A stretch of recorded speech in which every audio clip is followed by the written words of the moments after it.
And so starting off, we have our McAfee Performing Arts Center, which is located in the parking lot right outside our building. This is where we have most of our concerts. And now this is our music building. So it was officially opened for the school year of 2017-2018. And it was a sort of long-term project that had been going on for a while. And it's located right in the front of campus. So as you can see behind, you have the main quad. So this is where most students are hanging out sort of during the school time, during lunch, etc. And right next to it is our music building. So we'll first enter through the band room. So this is our band room. The official room number is M101. And this is where not only the band rehearses, but many other orchestra and other outside ensembles.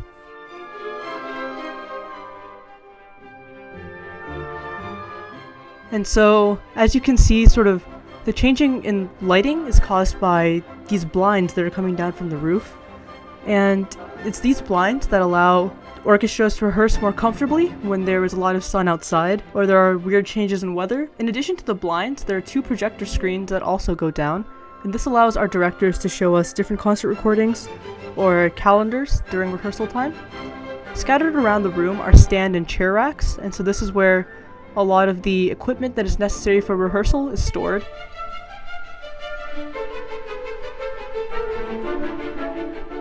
And also around many of the walls are a series of plaques and other trophies, and these are all from different orchestra and band conferences. So these are remembering the past history of our department. And as you can see, located next to the door that we entered the band room through, there is another door leading to the instrument storage area.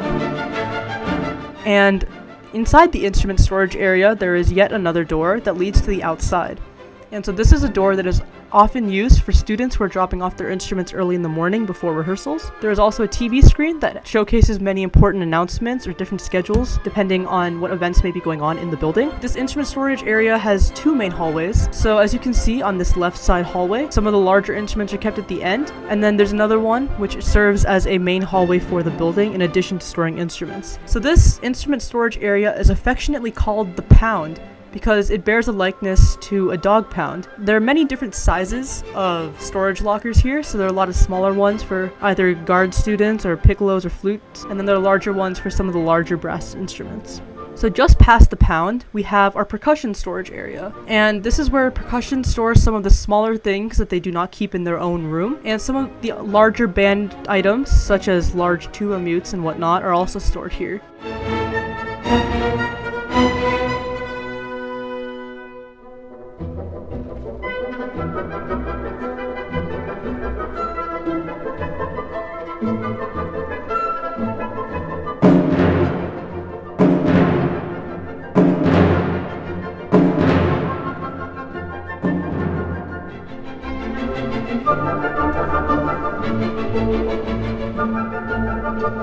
So now continuing down the hallway again, we have the color guard storage area. So this is where the color guard keeps their equipment when they're not at rehearsal. And this is either usually stored in the band room or in the hallway here. And this hallway leads to a room called the uniform room, which is named because it stores all of the band uniforms, in addition to larger supplies that are needed for their rehearsals. And the uniform room is a central point that actually connects the Pound, the percussion room, and the orchestra room all together and leads to the band room. So now we'll be entering the percussion room, room number M102, and as you can see there is a connecting door from this room to the band room that we were just in. So the percussion room is where percussion will keep their larger equipment, such as larger drums or marimbas, xylophones, etc. A lot of their harnesses and marching equipment is also kept in here, and sectionals are often held in here for all the different departments.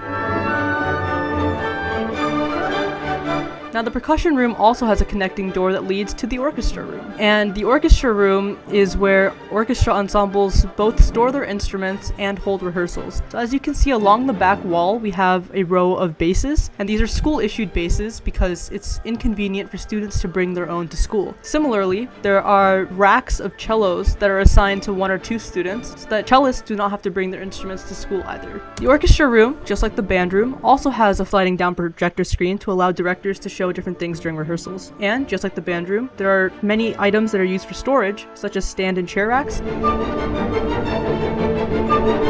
And then these are our instrument racks. So each ensemble has their own instrument rack, and each student is given sort of a cubby, and this is where instruments are kept throughout the day on days of rehearsal. So to exit the orchestra room, we go through another door that leads to a central area that connects the orchestra room to the elevator and the stairs. The elevator is only used by students who are carrying large instruments, so we will be taking the stairs to go to the second floor of the music building. And along the stairs, as you can see, are a variety of paintings and concert programs and pictures and announcements from many of the tours that Saratoga High School has taken throughout its history. And now we are upstairs. As you can see, the elevator leads to here as well.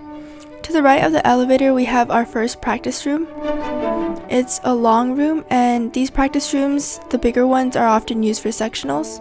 This was originally intended to be a recording studio. On the right, there's a view of the school, and on the left, there's a window into another practice room. All our doors for the practice rooms are automatic doors, which is why you'll see us pressing on the gray bars to the right of the doors.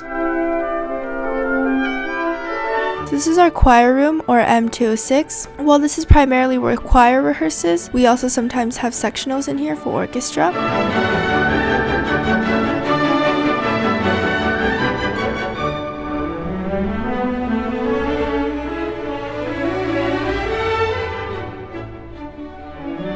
Now in the hallway outside of the choir room, there are several practice rooms. Again, these are automatic doors. Inside our practice rooms, we usually have a piano, sometimes a chair or a stand, clock, a metronome.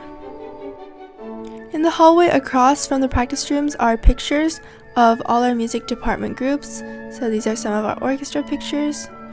Again, in this hallway, there's another TV for reminders or schedules. On the right-hand side of the hallway, past the practice rooms, we have the bathrooms and a water fountain. Then again, turning to our left-hand side, this is our music office. This open area in the music office is typically where large meetings are held, so that would be at the table to your right-hand side.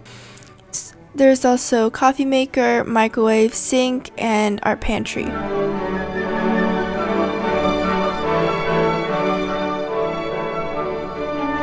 There's also a shelf of supplies like pens, pencils, tape. Next to the shelf is a large window overlooking M101, the band room.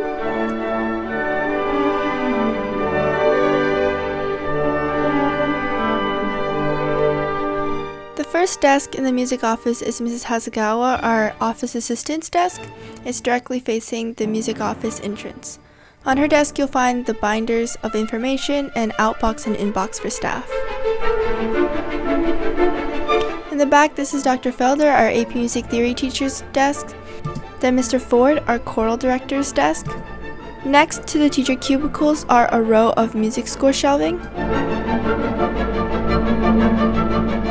This is Mr. Boyd's, our music director and orchestra director's cubicle. And finally, Mr. Schwen, our band director's cubicle. In the central part of our music office, we have even more units of music score shelving, which pull out from the wall and are almost floor to ceiling. So this is where we keep our music score library, which is our collection of scores and parts for pieces that we have played. Then outside the second door to the music office are a hallway of more practice rooms. So this practice room is also a rather large one and often used for sectionals. In this hallway, the choir room would be to your right, and on the left we have two Wenger practice rooms, which are slightly larger than our other practice rooms but offer less soundproofing. Again, you'll see a piano and metronome.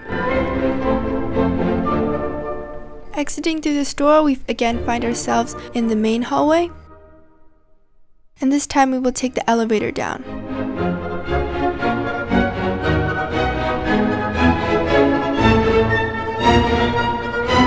So we find ourselves again at the base of the stairs, and to the left is another exit to the building.